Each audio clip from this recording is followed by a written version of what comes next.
BJP की सरकार ने असंगठित अर्थव्यवस्था पर आक्रमण किया है और आपको गुलाम बनाने की कोशिश की जा रही है।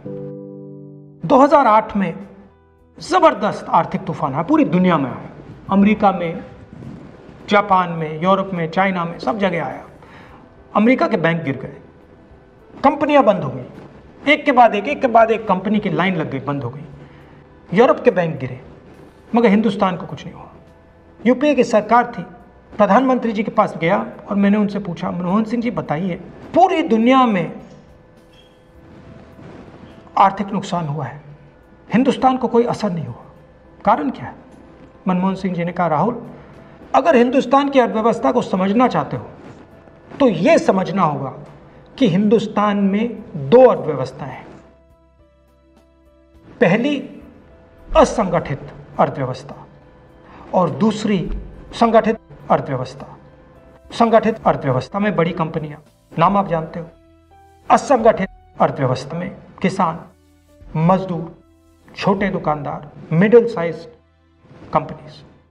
जिस दिन तक हिंदुस्तान का असंगठित सिस्टम मजबूत है, उस दिन तक हिंदुस्तान को कोई भी आर्थिक तूफान छू नहीं सकता। अब आज के दिन आते हैं। पिछले 6 साल से बीजेपी की सरकार ने असंगठित अर्थव्यवस्था पर आक्रमण किया है। 3 बड़े उदाहरण तो मैं आपको अभी दे देता हूं। नोटबंदी, गलत जीएसटी और लॉकडाउन। आप यह मत सोचिए कि लॉकडाउन के पीछे सोच नहीं थी। यह मत सोचिए कि गलती से आखिरी मिनट पे लॉकडाउन कर दिया गया है। इन तीनों का लक्ष्य हमारे इनफॉर्मल सेक्टर को खत्म करने का है।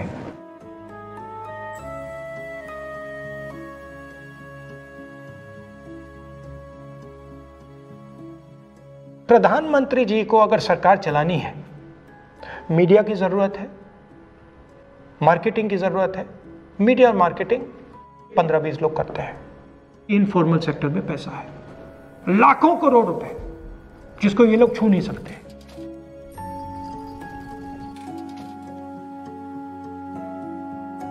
इसको ये लोग तोड़ना चाहते हैं, पैसा लेना चाहते हैं। इसका नतीजा आएगा। नतीजा यह होगा कि हिंदुस्तान रोजगार पैदा नहीं कर पाएगा। क्यों? क्योंकि इनफॉर्मल सेक्टर 90% से ज्यादा रोजगार देता है।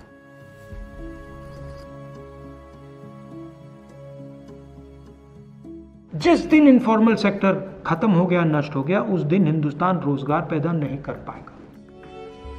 आप ही इस देश को चलाते हो, आप ही इस देश को आगे ले जाते हो, और आपके खिलाफ साजिश हो रही है। आपको ठगा जा रहा है और आपको गुलाम बनाने की कोशिश की जा रही है। हमें इस आक्रमण को पहचानना पड़ेगा और पूरे देश को मिलकर इसके खिलाफ लड़ना पड़ेगा। अगर आपको हमारे वीडियोस पसंद आए तो प्लीज लाइक करें, सब्सक्राइब करें और शेयर करें।